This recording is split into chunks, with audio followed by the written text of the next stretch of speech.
Welcome back to Maddie's Mind. It is Minecraft science time.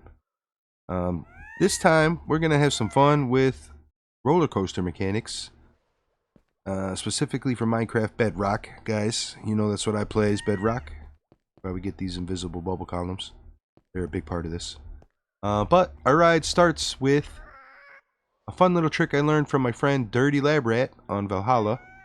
He gave me a tour of his base, and the only thing that really sunk into my brain was the start of the minecart ride. It's powered by an observer that's watching string. Okay, and when we hop in the minecart, we get a signal, and if you have the right delay, it'll power that rail long enough to send the minecart on its way. And it's a max delay repeater going into the solid block that's behind the minecart.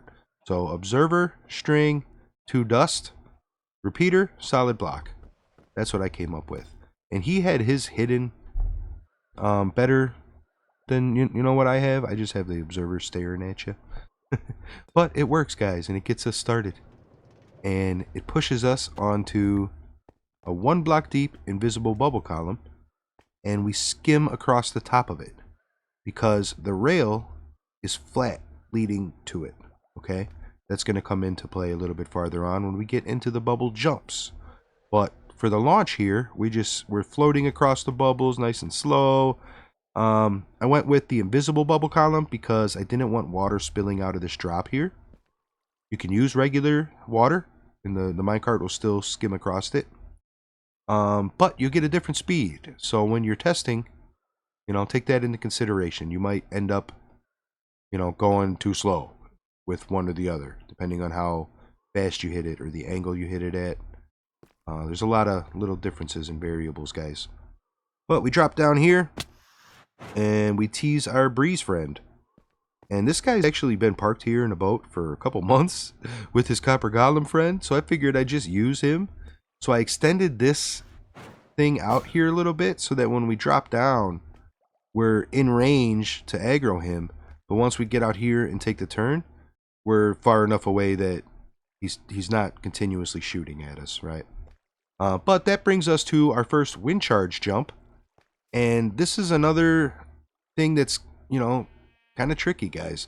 Depending on the speed when you hit these, you're going to end up in a different spot.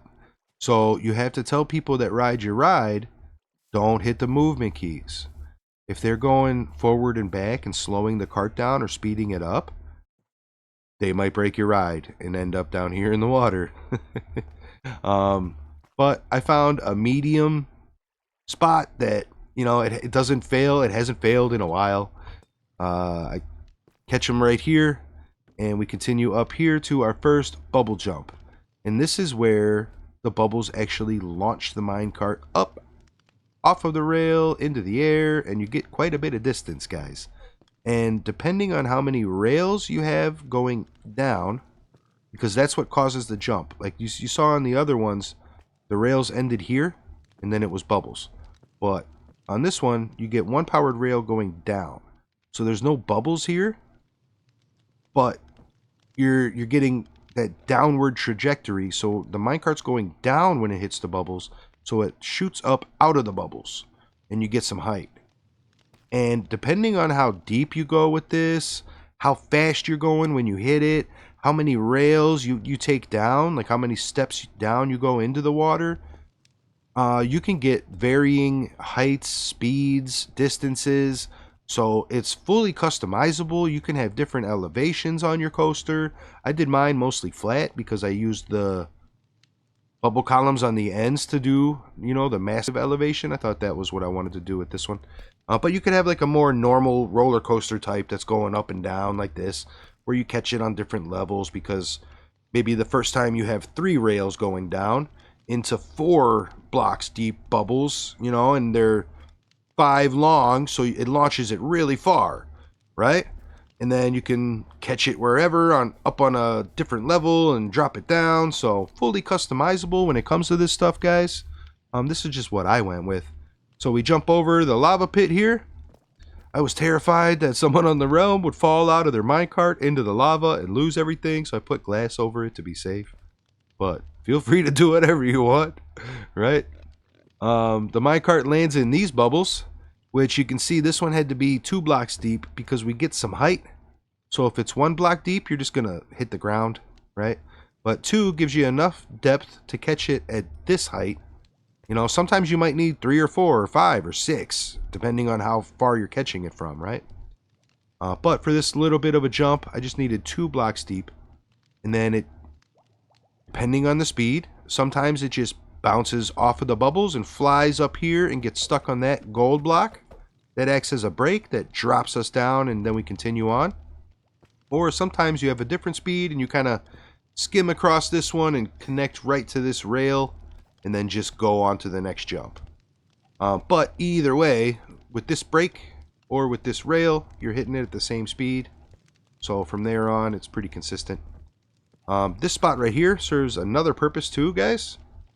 If you look, it's lined up perfectly with that giant bubble column over there. And that bubble column is actually what I started the build with. I knew I wanted to launch a minecart up and then smack it sideways with a slime block. So I built that first and I figured out where the minecart landed and then I built my roller coaster, right? So we'll get to that part when we get over there.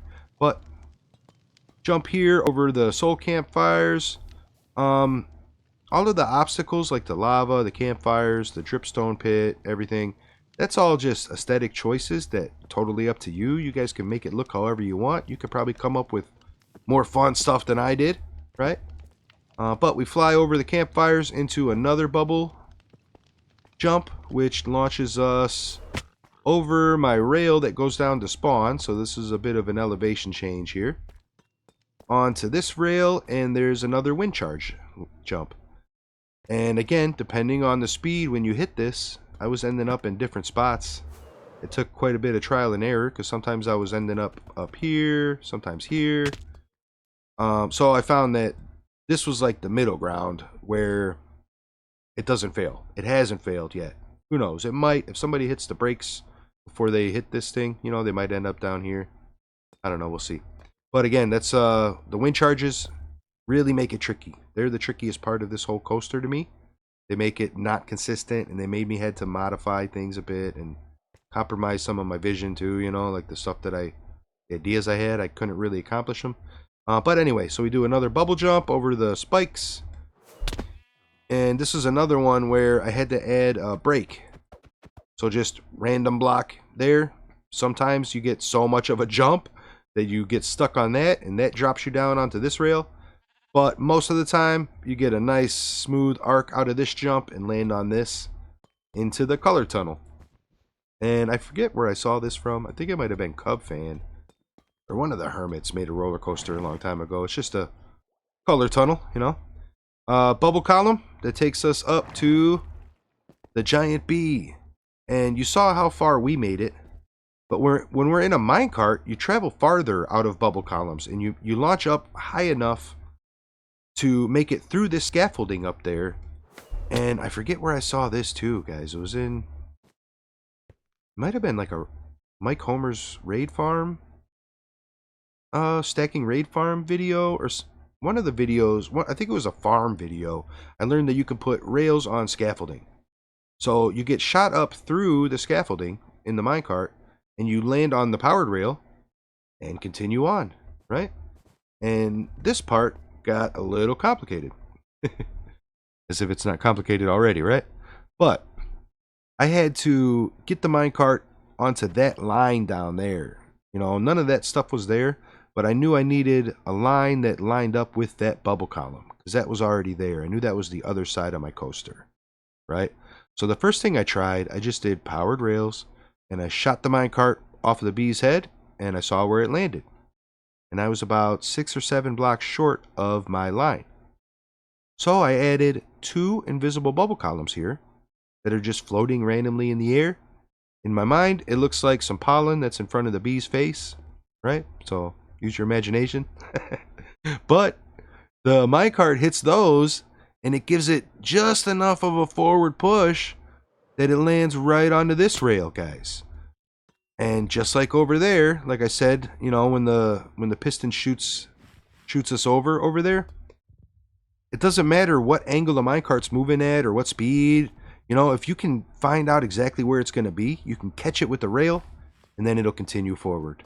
Into another bubble jump. Bubble jump. Oops, I'm going to die here, guys. And then this is our little train station that has the minecart that leads to spawn. And I thought it'd be fun to land on top of this. And I used a detector rail here. This is what we land on. And this gives us the signal that fires these dispensers that have fireworks in them.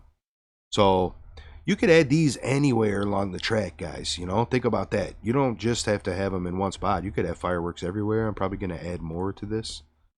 But after the fireworks, we drop down here and we hit this detector rail, which powers the brains of the whole coaster. Down below there is a dropper counter that controls how many loops you do in the coaster. Oh, a little bit of lag there.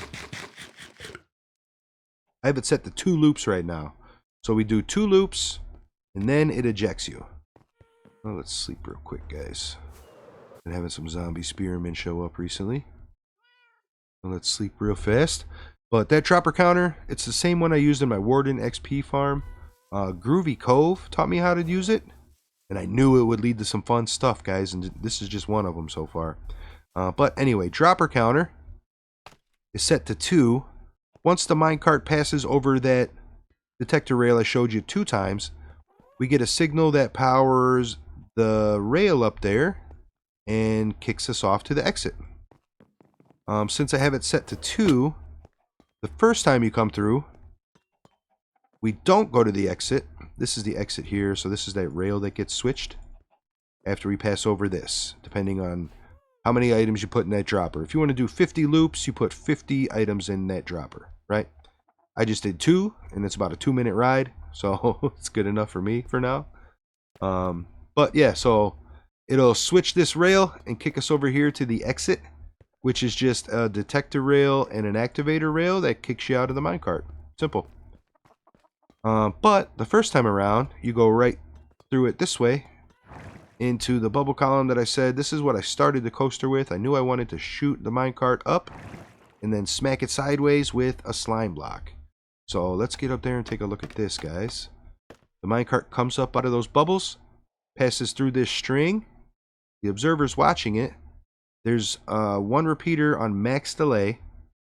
You know, depending on how you have yours set up, you might need to mess around with the delay. You know, you might have a different configuration, or you might have different speed depending on how tall your bubbles are. So just take that into consideration. This was trial and error for me too. But for my setup here, I have a max delay repeater. There's 2 redstone dust that lead to the sticky piston. So minecart comes up, triggers the observer, we get the signal, and then it gets smacked over to that spot I showed you at the start, guys. And just, man, you know, like flying down it that way, it looks like such a big drop. It's crazy. And the fact that it just lands right onto that rail and goes is so fun to me. I'm gonna have some fun with that. This is not the end of my roller coaster career. This is just the first one I made, guys. So much fun. So much fun. Yeah, the sunflower. I looked up sunflower pixel art, and then I just found a cool picture, and I tried to recreate it with the colors we have in the game. Yeah. What else? I think that's about it. That's all you really had to see. I didn't have a fancy minecart return system that like breaks it automatically. I even put a sign here, replace minecart after riding. How about we do a fun, just full ride in F5 so you can get a good view of it, guys. Maybe I'll add some music right here.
See you next time.